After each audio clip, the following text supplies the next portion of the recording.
December 17th, 1944, 0530 hours. Honsfeld, Belgium. The Tiger tank's engine coughed, sputtered, then died. SS Obersto Banura Joachim Peiper slammed his fist against the turret hatch, the metallic clang echoing through the pre-dawn darkness. His driver, Ansgar Weber, attempted to restart the 700-horsepower Maybach engine. Nothing. The fuel gauge read empty. Herr Oberanura Weber called up from his compartment, his voice tight with barely controlled panic.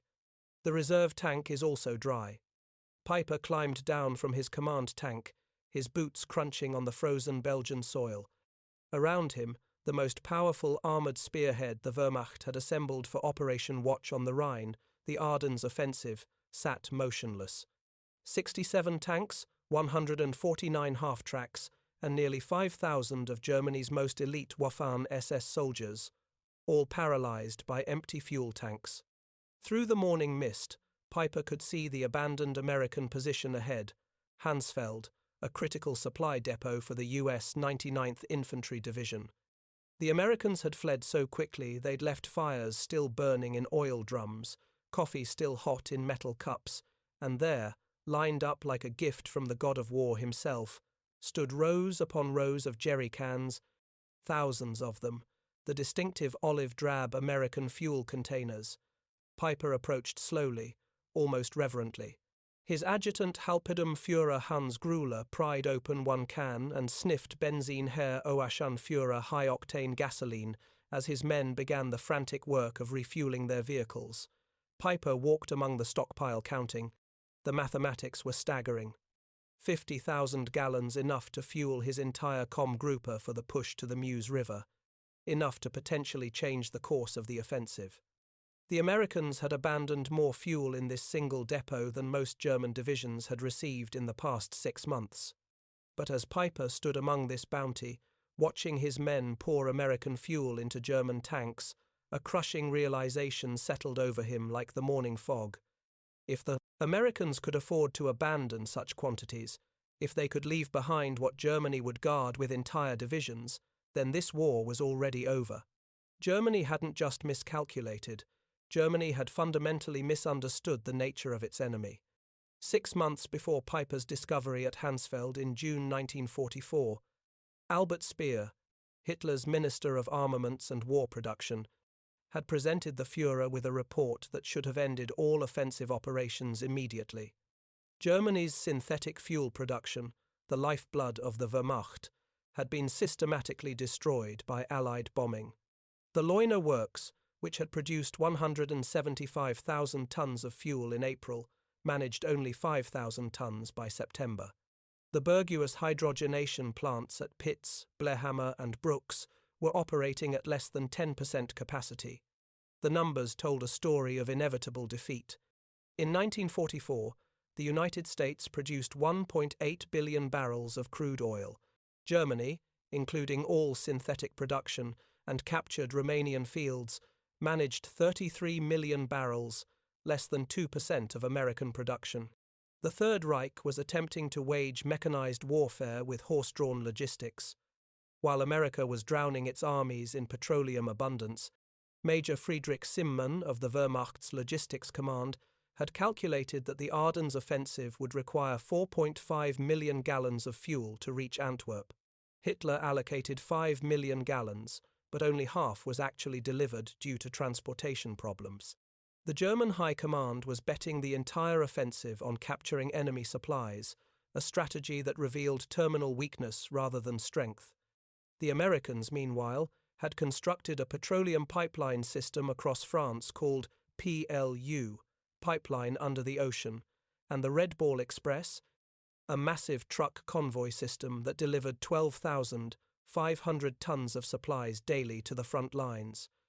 By December 1944, American forces in Europe were consuming 1.2 million gallons of fuel per day and receiving 1.4 million gallons. They were accumulating reserves while fighting. Joachim Peiper was not a fool. At 29, he was one of the youngest regimental commanders in the Waffen-SS, holder of the Knight's Cross with oak leaves and swords, veteran of the Eastern Front, where he had learned that in modern warfare, fuel was more precious than ammunition. His Kampfgruppe had been designated the Schwerpunkt, the decisive point of the entire Ardennes offensive. On December 14th, 2 days before the offensive, Peiper attended the final briefing at Tondorf. General Sepp Dietrich, commanding the 6th SS Panzer Army, was blunt. "You will have enough fuel to reach the Meuse if you capture American supplies." The fuel allocation for Kampfgruppe Peiper was 31,000 gallons, enough for 50 miles of combat operations. The distance to the Meuse was 65 miles. The mathematics of failure were built into the plan from the beginning. As his column prepared to advance on December 16th, Peiper issued strict orders. Tanks would operate in single file to conserve fuel. Engines would be shut off during any halt longer than 5 minutes, and the capture of American fuel dumps was priority 1, above even tactical objectives. The contrast with American operations could not have been starker. That same morning, Captain James Rose of the U.S. 743rd Tank Battalion, stationed just 20 miles from Peiper's starting position, recorded in his unit diary. Received fuel resupply 8,000 grams. Third delivery this week, storage tanks already at capacity. December 16th, 1,944, 0530 hours. The German artillery barrage that opened Operation Watch on the Rhine used more ammunition in 2 hours than the Wehrmacht had allocated for entire operations earlier in the war. But even this impressive display masked critical shortages. Peiper's column began moving at 7 a.m., already behind schedule. The roads, which on German maps appeared as highways, were narrow country lanes, many unpaved. Within hours, traffic jams developed as vehicles designed for the Russian steppes struggled through the Ardennes forest. At Lanzarote, Peiper's first objective, they encountered unexpected resistance from a single American intelligence and reconnaissance platoon. 18 men who held up the most powerful German armoured column for nearly 10 hours. During the delay, Peiper's vehicles sat idling, burning precious fuel. When they finally broke through and reached Honsfeld at dawn on December 17th, Peiper's column had covered 20 miles and consumed 40% of their fuel. At this rate, they would run dry before reaching the halfway point to the MOS. The American supply depot at Honsfeld was not even a primary facility. It was a forward supply point for the 99th Infantry Division, what the U.S. Army classified as a Class 3B depot, a temporary fuel station. Yet what Peiper found there exceeded the monthly fuel allocation for an entire German panzer division. Hauptführer Hans Grüller later testified, "We found pyramids of jerry cans, each containing 5 gall of gasoline. They were stacked 3 meters high, extending for perhaps 200 meters. The Americans had not even attempted to destroy them. The captured fuel was high-octane aviation gasoline mixed with motor fuel 80 octane or higher. German vehicles, especially the temperamental Maybach engines in the Tiger tanks, were designed for 74 octane fuel. The American gasoline was actually too good, causing engine problems in several German vehicles. As Peiper's men refueled, they made more discoveries. Sergeant Wilhelm Hoffmann found shipping manifests in the depot office. He could read English, having worked in his father's import business before the war. The papers indicated this fuel had been shipped from Texas to New York, across the Atlantic to Liverpool, across the Channel to Normandy, and trucked 400 meters to Honsfeld. The journey of over 6,000 miles had taken less than 6 weeks. "I showed the papers to Joachim Führer Peiper," Hoffmann recalled in a 1976 interview. "He read them twice, then crumpled them up. He said nothing, but his face went pale. We both understood what this meant." Private Ernst Kara found a stack of Stars and Stripes newspapers, dated December 15th, just 2 days old. The headline celebrated the opening of a new fuel pipeline from Cherbourg to Verdun, capable of delivering 300,000 gallons per day. A single pipeline delivering more fuel daily than Kampfgruppe Peiper would use in the entire offensive. To comprehend the shock of Peiper's discovery, One must understand Germany's fuel situation by late 1944. Since May, Allied bombing had reduced synthetic fuel production by 90%. The Luftwaffe was grounding aircraft for lack of aviation fuel. Pilot training had been cut from 250 flight hours to 60 hours. The German Navy's surface fleet had effectively ceased operations. U-boats were fitted with snorkels to conserve diesel by running on batteries longer. On the home front, German civilians had not seen private automobile traffic since 1942. Gasoline was so precious that the Gestapo investigated black market theft of individual litres. Farmers were returning to horse-drawn ploughs. Meanwhile, the United States was producing 67% of the world's oil. The East Texas oil field alone produced more petroleum than all of German-occupied Europe. American refineries were operating at such capacity that Standard Oil was experimenting with new petroleum byproducts simply because they had excess crude. With the 50,000 gallons captured at Honsfeld, Peiper's columns surged forward. They reached Billingen by noon on December 17th, capturing additional supplies, rations, ammunition, and most importantly, maps showing other American fuel depots in the area. But the maps revealed a disturbing truth. The Americans had fuel stockpiles everywhere. Every major crossroads had a depot. The U.S. First Army alone had 3.5 million gallons in reserve. Peiper pushed on to Linville, where his forces would commit the Malmedy massacre, killing 84 American prisoners. Even this war crime was connected to fuel desperation.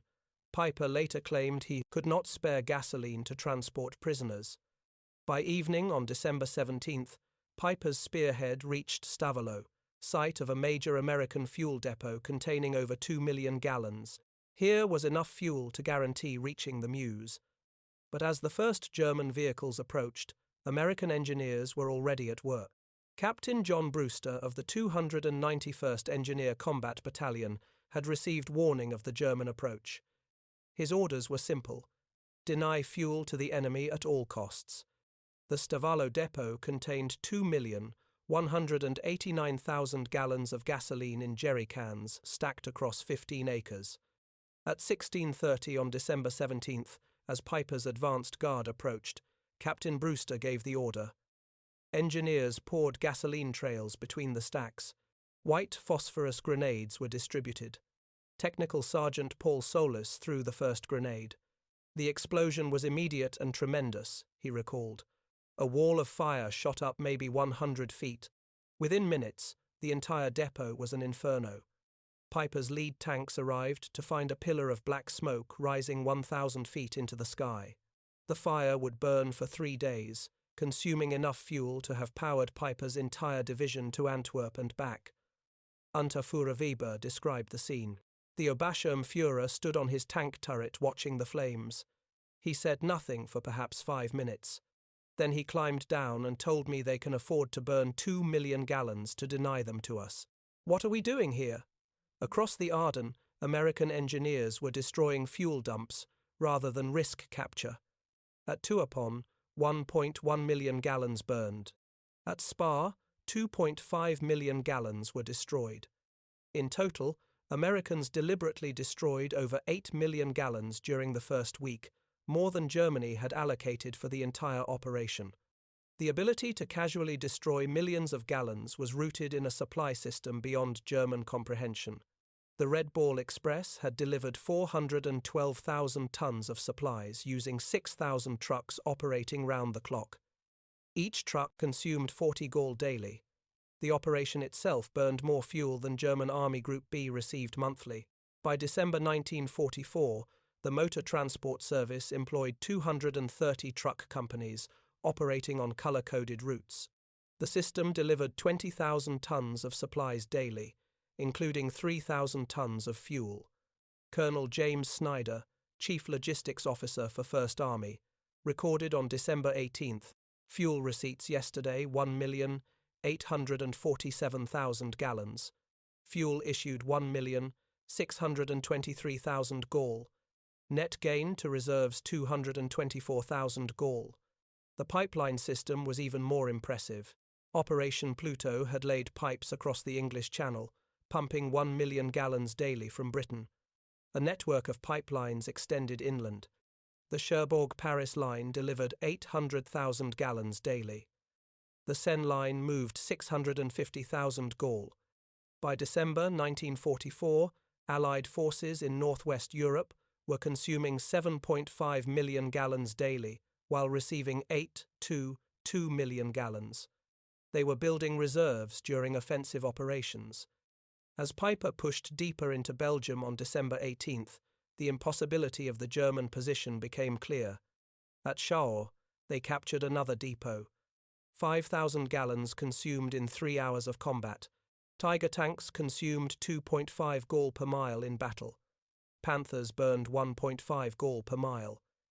In the difficult Ardennes terrain, consumption increased by 40%. Helped Otto Dingler, maintenance officer for the 1st SS Panzer Regiment, recorded. By noon on December 18th, we had consumed 67,000 gallons since the offensive began. We had captured perhaps 55,000 gallons. We were operating at a deficit. The Americans monitoring German radio traffic through ultra-intercepts knew Peiper's fuel situation. General Courtney Hodges ordered all units. Enemy critically short of fuel. Destroy all gasoline stocks threatened by capture. That same day, American C-47S flew 316 sorties, delivering supplies to Bastonia, including 160,000 gall of fuel. Americans were flying more fuel to a surrounded garrison than Peiper's entire Kampfgruppe possessed. By December 19th, as Peiper's forces engaged defenders at Stoumont, the fuel crisis had become critical. Tanks were being abandoned with empty fuel tanks rather than from battle damage. Peiper consolidated his remaining fuel, perhaps 8,000 gallons, enough for one engagement or retreat, but not both. Meanwhile, Allied planners were preparing for January operations. Brigadier General Maurice Gilland requested 245 million gallons for the coming month. The request was approved without discussion. The contrast extended beyond quantity. American vehicles were standardized for efficiency. Sherman tanks consumed 0.8 gall per mile versus the Tiger's 2.5. American trucks got 8 meters per gallon fully loaded. Parts were interchangeable. Maintenance simplified. German forces operated a bewildering array of captured and manufactured vehicles with different requirements. French tanks needed different oil than German Panthers. Soviet trucks required different parts than German Opels. Each complication multiplied logistical difficulties. On December 20th, Peiper received a radio message. Fuel convoy destroyed by Allied aircraft. No resupply possible. Continue with available resources. Peiper called his commanders together. Sturmbannführer Vera Pertke was blunt. We have fuel for perhaps 20 kilometers. The Meuse is 30 kilometers away. According to H.T. Müller-Gruler's testimony, the Obersturmbannführer said, "Gentlemen, we have discovered we are fighting an enemy who burns more fuel to deny it to us than we received for this entire operation. What we captured at Honsfeld, which seemed miraculous, was nothing to them. We cannot win." This realization was spreading. General Hasso von Manteuffel, commanding 5th Panzer Army, later wrote, "When I learned Americans had destroyed 8 million gallons, rather than risk our capturing it, I knew the offensive had failed before it began." Colonel Friedrich von Donder, captured December 23rd, told interrogators, "Your soldiers throw away chocolate. My men haven't seen chocolate in 2 years. You burn millions of gallons. We measure by the liter. How can we fight such abundance?" By December 21st, Peiper was surrounded at Lars, his tanks immobile.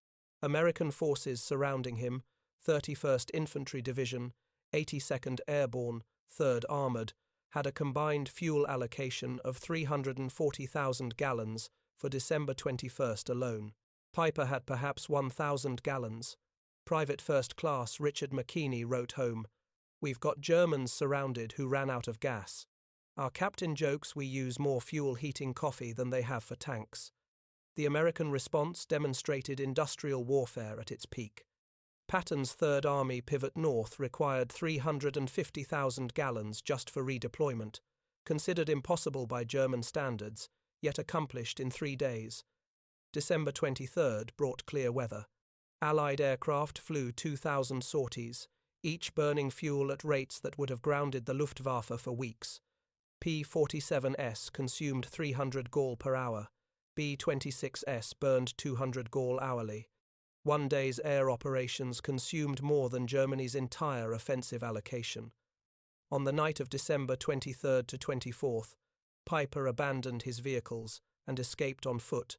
Of 119 tanks and assault guns that began the offensive, 39 remained operational but immobilized. These were destroyed with remaining ammunition. Oberreiter Heinz Golz described the scene. "We drained the last fuel from all vehicles, maybe 200 gall total. The Obstunführer personally destroyed his command tank. Millions of Reichsmarks of equipment destroyed by empty fuel tanks. Of 5,000 men who began with Kampfgruppe Peiper, approximately 770 returned. They had advanced 60 miles, captured several depots, and discovered the truth about Allied logistics. News of Peiper's discoveries spread rapidly through German command. On December 26th, Field Marshal Walter Model received reports on captured American supplies. His chief of staff recorded Model's reaction. The Field Marshal read the quantities twice: 50,000 gallons at Honsfeld, 2 million burned at Stavelot, 8 million destroyed rather than captured. He said, "We are not fighting the same war." Hitler, informed December 28th, refused to accept reality. Speer wrote, "Hitler insisted the numbers were propaganda. When shown photographs of burning Stavelot, he claimed it was Hollywood effects, but lower ranks understood." Greer Wilhelm Hoffmann wrote his wife, "Americans destroy more fuel daily than we receive monthly. They drive tanks like we march. This war is lost." The fuel crisis was symptomatic of a larger truth. By 1944, America produced 50% of world manufacturing, a new aircraft every 5 minutes, a ship daily, a tank every 7 minutes. Petroleum production statistics were overwhelming. United States, 1.8 billion barrels, Soviet Union, 110 million barrels. Germany, including synthetic, 33 million barrels. Japan, 2.6 million barrels. The Axis combined produced less than 2% of American petroleum. Every major German offensive after 1942 had been constrained by fuel. Every American offensive was supported by abundance German planners couldn't conceive. Lieutenant Colonel Chester Hansen recorded a revealing incident December 27th. A logistics officer reported weather had reduced fuel deliveries to only 500,000 gallons daily. There was concern until someone noted this exceeded Germany's total offensive allocation. German PWs from the Ardennes were more shocked by American waste than firepower. Seeing GIS discard half-eaten rations or use gasoline for heating shattered morale more than artillery. Austgar Reichelm told interrogators, "We knew your production numbers abstractly, but seeing soldiers waste more than we possessed made them real. Every German who saw your casual abundance knew the war was hopeless." This knowledge spread through letters despite censorship. Feldwebel Ernst Müller wrote, "Americans wash clothes in gasoline. They feed chocolate to dogs. They fire artillery for Christmas. We cannot fight infinity." The psychological impact undermined German racial superiority narratives. How could decadent Americans possess such wealth while the master race scraped for necessities? During Nuremberg trials, German leaders consistently cited logistics, particularly fuel, as decisive. Field Marshal Keitel testified, "We had operational superiority 1,940 to 41. By 1944, we couldn't move forces for lack of fuel while Americans moved armies like chess pieces." Peiper tried for the Malmedy massacre offered revealing testimony. Every decision after December 17th was influenced by fuel shortage. We couldn't maneuver, pursue, or retreat effectively. Americans moved freely while we counted liters. General Heinz Guderian wrote, "When Peiper captured 50,000 gallons, meaning everything to him but nothing to Americans, the war was over." The story resonates because it represents when industrial warfare reached its conclusion. Wars were won by production statistics, not warrior courage. The romantic notion of warfare died in the Ardennes among empty fuel tanks. Dr. Richard Overy calculated that by 1944 Allied to Axis production ratios exceeded 5. 1-inch major categories. In petroleum it approached 50 to 1. These advantages couldn't be overcome by superior training or tactics. America produced 324,750 aircraft during the war. Germany 119,97. Americans built 88,410 tanks. Germany 46,857. But most tellingly, America refined 1.8 billion barrels of oil in 1944 alone, while Germany scraped together 33 million barrels. December 24, 1944. As Peiper's men slipped through American lines on foot, abandoning 39 tanks, 70 half-tracks, and 177 other vehicles, the magnitude crystallized. They had captured 50,000 gallons, seemingly miraculous, only to learn it was meaningless to an enemy who could burn millions. Unterführer reflected in 1975. That morning at Honsfeld, finding American fuel, we celebrated like winning the lottery. By evening, learning about Stavelot burning, we understood we'd already lost. Americans had so much they could destroy what we'd die to possess. The 50,000 gallons was less than a single American armored division consumed in 2 days. Less than the Red Ball Express burned in 3 hours, a rounding error in Allied daily consumption. Major General J. Lawton Collins later wrote, "Germans' desperate attempts to capture fuel revealed their miscalculation. They assumed we valued fuel as they did, as irreplaceable. They couldn't comprehend we had so much we could burn millions rather than risk tactical disadvantage." Operation Watch on the Rhine failed through immutable mathematics of industrial warfare.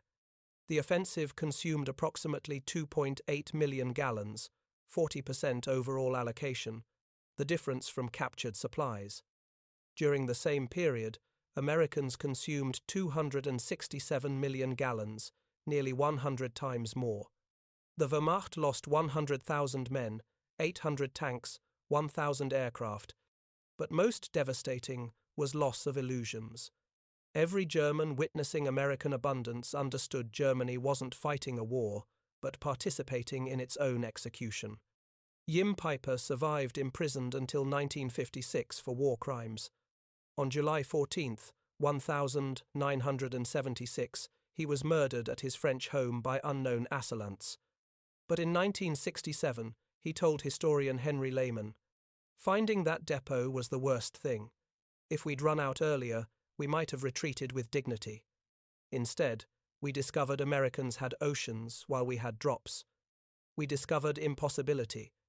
The lesson extends beyond World War II. In industrial warfare, logistics supersedes tactics. Production overwhelms courage, abundance defeats dedication. The German soldier of 1944 was arguably better trained and more experienced. It didn't matter. Americans were backed by an industrial machine that could waste more than Germany could produce. This truth was encoded in every jerry cannon at Honsfeld, every gallon burned at Stavelot, every pipeline across France. Wars between industrial powers would be won by factories and refineries, not brilliant generals. Colonel Trevor Dupy calculated that in December 1944, each American soldier was supported by 67 of supplies, daily. Each German received £3. Americans complained about waste. Germans would have considered American waste unimaginable abundance. In 1984, 40 years after the battle, veterans gathered at Laze. The museum displays Peiper's Tiger tank, still positioned where it ran out of fuel.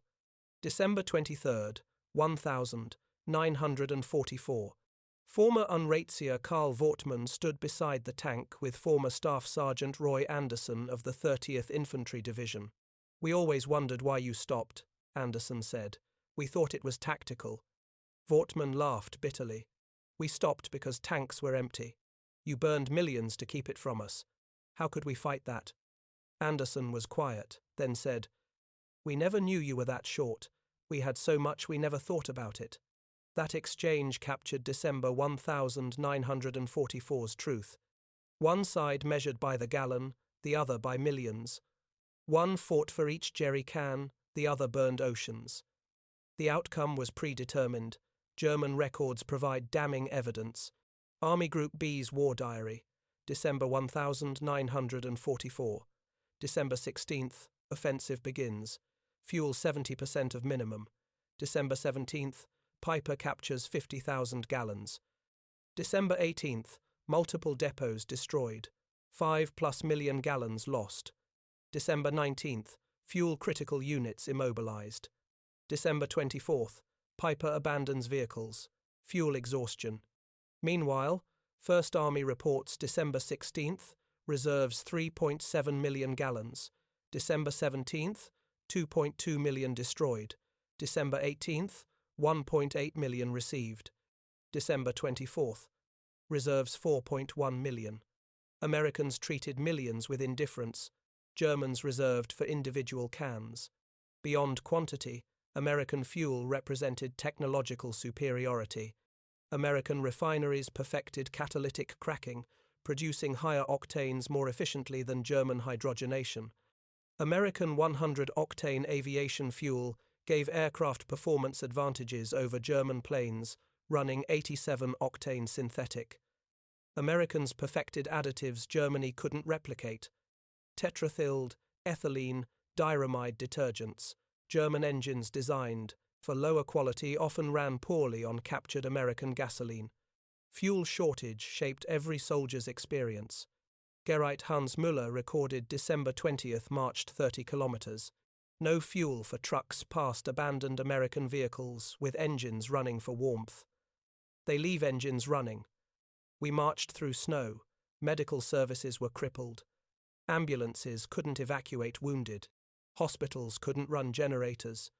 Men died waiting for transportation that never came. Oberarch Dr.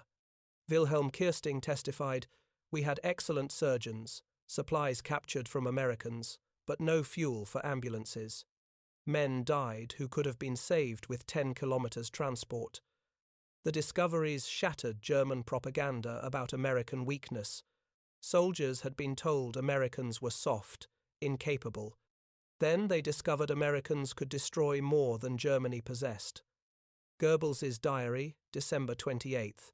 Reports indicate serious morale problems. Soldiers write about American superiority, undermining our narrative. But stories spread faster than censorship. The myth of German superiority couldn't survive contact with American logistics. The Ardennes failure meant Germany had no options except desperate defense. General Jodl testified at Nuremberg. "After the Ardennes, we knew it was lost. We'd played our last card and discovered the enemy held all aces."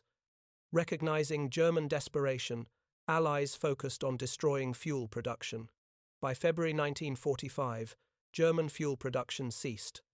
The Luftwaffe was grounded, training cannelled. The Wehrmacht became static, destroyed piecemeal by mobile enemies. Spring 1945 brought surreal scenes. German units surrendered from immobility, not defeat. Entire panzer divisions sat helplessly as Allies drove past. General Major Fritz Bohlin described, "We had 42 operational tanks, experienced crews, ammunition. We had 300 litres fuel, not enough for the next town. We destroyed our tanks and walked to captivity." Meanwhile, American advance was constrained only by traffic jams from vehicle abundance. Third Army alone had 15,000 vehicles. Kampfgruppe Peiper's fuel crisis demonstrates how industrial capacity determined World War II's outcome. When Peiper stood among captured geriants that December morning, he glimpsed truth. They fought an enemy whose waste exceeded their need. The numbers tell everything. German offensive allocation, 5 million gallons. Fuel destroyed by Americans, 8 million gallons. Daily American consumption, 7.5 million gall. Peiper's capture at Honsfeld, 50,000 gall. Percentage of American daily supply 0.6%. The Battle of the Bulge killed 19,000 Americans, perhaps 100,000 Germans. It destroyed Wehrmacht's last reserves. But its lasting impact was spreading knowledge through German ranks. America possessed incomprehensible abundance. Peiper's discovery wasn't just about fuel, but industrial warfare's nature. Victory belonged to whoever produced the most petroleum, steel, aluminum. Germany never had a chance. The final irony: American forces cataloguing abandoned German equipment at Lars found 39 perfect tanks abandoned solely for lack of fuel. Major Robert Harrison's salvage report noted, fuel required 8,000 gallons, classification minimal, source, local reserve, time 4 hours. What was impossible for Germans, 8,000 gallons to save their best tanks, was beneath American notice. A minor request using local reserves exceeding Kampfgruppe Peiper's peak strength. This was Peiper's discovery at Honsfeld. Not just that America had more fuel, but that American abundance operated on a scale making German scarcity irrelevant. The war was over when American industrial capacity mobilized. Honsfeld revealed what had been true since 1942. Germany fought the impossible, measuring defeat in gallons, while America measured victory in oceans. The Tiger tank sits in Leglas's museum, fuel gauge empty, monument to when tactical excellence met logistical reality and lost. Visitors ask why such powerful tanks were abandoned. The answer: no fuel.